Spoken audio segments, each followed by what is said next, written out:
రీసెంట్గా Austria researchers domestic cow బిహేవియర్ని Current బయాలజీలో పబ్లిష్ చేశారు. సో ఈ డొమెస్టిక్ కౌ నేమ్ వచ్చేసి వెరోనికా. ఇది స్టిక్ని యూజ్ చేసిందంట in order to scratch herself. ఇది ఒక యానిమల్ బిహేవియర్ని రిప్రజెంట్ చేస్తుంది.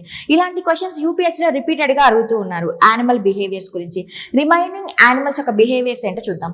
Leaf cutter ants fungus farming ని ప్రాక్టీస్ చేస్తాయి ప్రైమరీ ఫుడ్ సోర్స్ కోసం. దీన్నే ఇన్సెక్ట్ అగ్రికల్చర్ అంటాము.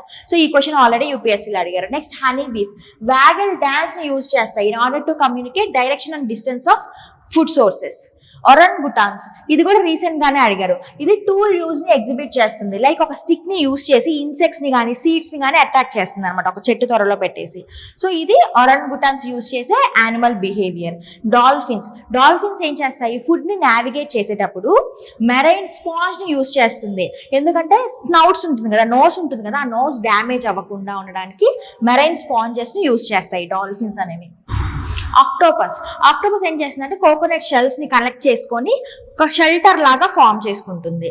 ఇది అడ్వాన్స్డ్ ప్రాబ్లమ్ సాల్వింగ్ ని రిప్రజెంట్ చేస్తున్నాయి. క్లర్క్స్ నట్ క్రాకర్ ఇది ఒక బర్డ్ అనమాట. ఇది ఏం చూపిస్తుంది అంటే స్పేషియల్ మెమరీని రిప్రజెంట్ చేస్తుంది. థౌజండ్స్ ఆఫ్ సీడ్స్ ని ఇది ఒక్కొక్క దగ్గర పెట్టేసి ఉంటుంది. సో సేమ్ అదే ప్లేస్కి వెళ్ళి ఇది క్యాచ్ చేయగలదు. సో ఎక్సెప్షనల్ స్పేషియల్ మెమరీ దీనికి ఎక్కువ అని చెప్పి ఎగ్జిబిట్ చేస్తున్నారు. పఫర్ ఫిష్ ఏంటంటే జామెట్రికల్ శాండ్ ప్యాటర్న్స్ ని ఫామ్ చేస్తాయి. ఇలా ఫామ్ చేసినప్పుడు ఎందుకు, in order to attract mates. Emperor penguins exceptional Antarctic conditions ఎలా ఉంటాయి, చాలా కూల్ గా ఉంటాయి కాబట్టి ఇవన్నీ ఒక దగ్గరకు వచ్చి గుమిగూడి ఇలా నిలబడుకుంటాయి అనమాట. So in order to conserve heat కోసం.